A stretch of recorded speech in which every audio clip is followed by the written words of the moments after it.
कृपया इस वीडियो से प्रभावित होकर ये पिक्चर ना देखें क्योंकि इसमें बहुत से विद्या जोखिम शामिल है जो कि आपको दिमागी तौर पर ठेस पहुंचा सकते हैं। और इस वीडियो को बनाने का कारण मूवी का प्रमोशन या रिकमेंडेशन बिल्कुल भी नहीं है। वीडियो को सिर्फ आपके एंटरटेनमेंट के लिए बनाया गया है और अगर इसके बाद भी आप ये मूवी देखना चाहते हो तो अपनी जिम्मेदारी और किसी के साथ देखें। और एंड करते हुए कहना चाहता हूँ द लेजेंड। काश ऐसा ही कोई डिस्क्लेमर मूवी के स्टार्टिंग में होता तो मैं ये पिक्चर ही नहीं देखता, लेकिन पता नहीं क्यों मेरी कौन सी मत मारी गई थी जो मैंने द लेजेंड मूवी देखी। मेरा माफ करना, गुस्से में इधर उधर निकल जाता। द लेजेंड मूवी देखी तो भाई लोग आपने बिल्कुल सही सुना, मैंने ये पिक्चर देख ली। तो आज की वीडियो में हम इसी पर बात करेंगे, पता नहीं बात करेंगे क्या करेंगे, जो भी करेंगे देख लेना। तो चलिए शुरू करते हैं। तो मूवी के स्टार्टिंग में विलन को सेटअप किया जाता है जिसके पास की एक बड़ी सी जेल टाइप जगह है जिसमें कि वो लोगों को कैद करके रखता है। और इसके बाद अगले 1 घंटे तक आप इन विलन भैया को भूल जाइए क्योंकि अपने द लेजेंड भाई साहब को लौंडिया भी तो पटानी है। राजा जी अब फौरन में कहीं पर अपने लेजेंड भाई साहब को इंट्रोड्यूस कराया जाता है क्योंकि भाई ये पिक्चर में एक साइंटिस्ट है। इससे पहले इनके गुरु वहाँ पर आकर के ऑनलाइन स्पीच देते हैं, वो भी हिंदी में। मतलब इवेंट फॉरेन में है और ये वहाँ पर हिंदी में स्पीच दे रहे हैं। लेकिन रुको, उसके बाद एंट्री होती है अपने लेजेंड भाई साहब की। देखो इनकी एंट्री।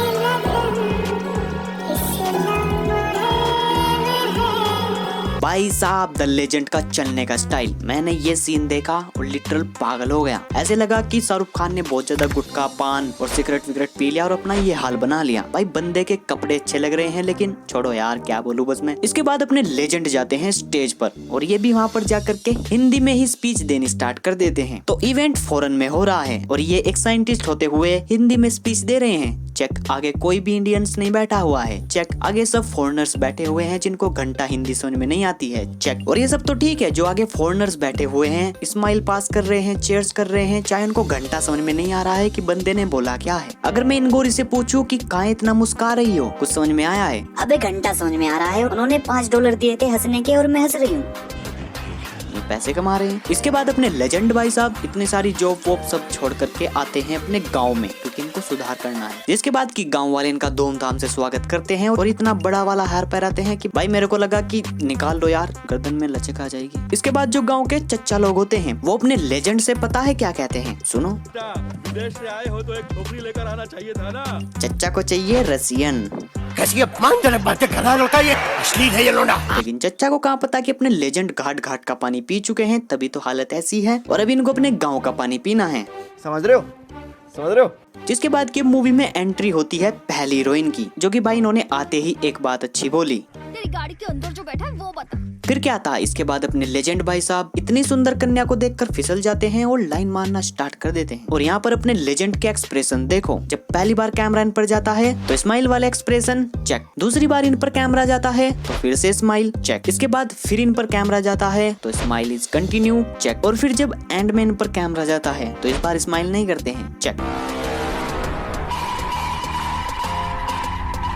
इसके बाद लड़की तो चली जाती है एटीट्यूड दिखाकर और फिर अपने लेजेंड भाई साहब कहते हैं कि ऐसे कैसे, लड़की तो अपन पटा के रहेंगे। इसके बाद अपने लेजेंड भाई साहब कॉलेज में गांधी जी की एक तस्वीर बनाते हैं और लड़की देखकर इम्प्रेस।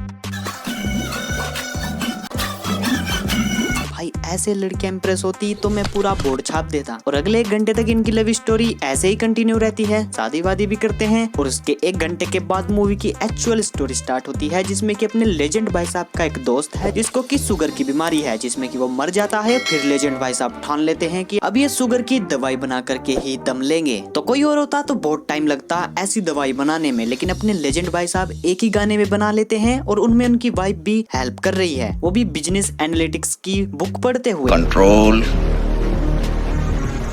कंट्रोल उदय। अब इससे शुगर की बीमारी जाएगी या नहीं ये तो मेरे को नहीं पता, लेकिन हाँ वो बंदा जरूर चला जाएगा। इसके बाद मूवी में फिर से विलन की एंट्री होती है जो कि अपने लेजेंड भाई साहब को मारने के लिए गुंडे भेजता है, सस्ते क्रिस वाले। फिर अपने लेजेंड भाई साहब इनको कूद कूद के मारते हैं क्रिस स्टाइल में ही। अब यहाँ मैं इनकी तारीफ करना चाहूंगा कि भाई क्या काम किया है, एकदम कमाल का एक्शन किया है स्टंट डबल ने, क्योंकि लेजेंड का तो सिर्फ चेहरा था ना, ऐसे मैंने कहीं सुना था और देखकर लगता भी तो ऐसा ही है। इसके बाद विलन यहीं पर ही नहीं रुकता और जो इनकी पत्नी होती है उनको एक कार ब्लास्ट में मरवा देता है और कार भी लेजेंड भाई साहब से थोड़े आगे जाके पटकती है क्योंकि भाई कहीं अपने लेजेंड हवा से ही ना, समझ रहे हो ना। और अब यहाँ पर हो जाता है धर्म संकट क्योंकि अपने लेजेंड भाई साहब को अब इमोशनल सीन करना है क्योंकि जिनसे अच्छे से हंसा नहीं जाता वो रोएंगे कैसे। अब यहाँ डायरेक्टर लगाता है अपना दिमाग, जिसके बाद कि हमको लेजेंड भाई साहब का क्लियरली एक भी शॉट नहीं देखने को मिलता है। क्या तो वो कहीं पर चूड़ियां तोड़ रहे हैं या फिर आग के बीचों से, धुओं के बीचों से, बहुत दूर से उनके शॉट्स लिए हुए हैं। डायरेक्टर सर कोई बात नहीं, हम आपकी फीलिंग्स समझते हैं। अब अपने लेजेंड भाई साहब अपनी पत्नी के कातिल का पीछा करते करते पहुंच जाते हैं हिमालय और वहाँ पर इनको मिलती है मूवी की दूसरी हीरोइन उर्वशी रौतेला। अब दूसरी हीरोइन तो है जो कि खूबसूरत भी है, लेकिन राइटर ने कहानी में ऐसा लिखा हुआ है कि जो लेजेंड भाई साहब है वो अपनी बीवी से इतना प्यार करते हैं कि दूसरी औरत को देखेंगे भी नहीं। अब तो भाई दूसरी बार धर्म संकट आ गया, क्योंकि लेजेंड भाई साहब को तो दूसरी हीरोइन के साथ भी रोमांस करना है। जिसके बाद कि डायरेक्टर ने फिर से अपना दिमाग लगाया और मूवी में डाले गाने। ये पता नहीं वो किसकी इमेजिनेशन है, लेकिन भले ही अपने लेजेंड भाई साहब दूसरी लड़की की तरफ आंख उठा करके नहीं देखेंगे, लेकिन गाने के अंदर